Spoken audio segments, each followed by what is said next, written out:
Xemelgo's RFID Picklist verification solution makes picking, packing, and shipping orders a breeze, minimizing manual errors and satisfying RFID requirements from top retailers.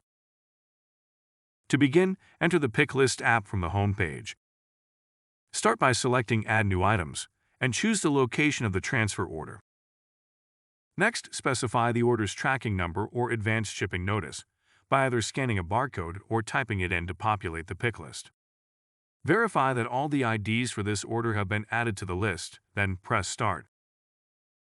On the verification screen, you'll see all the items needed to fulfill this order. As you add items to the order, verify them using an RFID handheld scanner to ensure the correct item types or SKUs are included. The status will update accordingly. Complete. All correct items detected. Partial. Fewer items than expected. Extra scanned. More items than expected.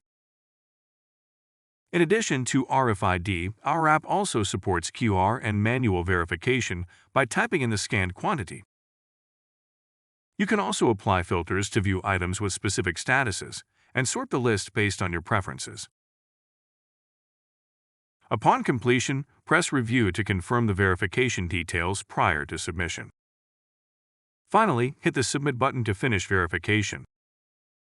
Congratulations, the contents of your order have been successfully verified against your pick list and recorded. To learn more, visit Xemelgo.com.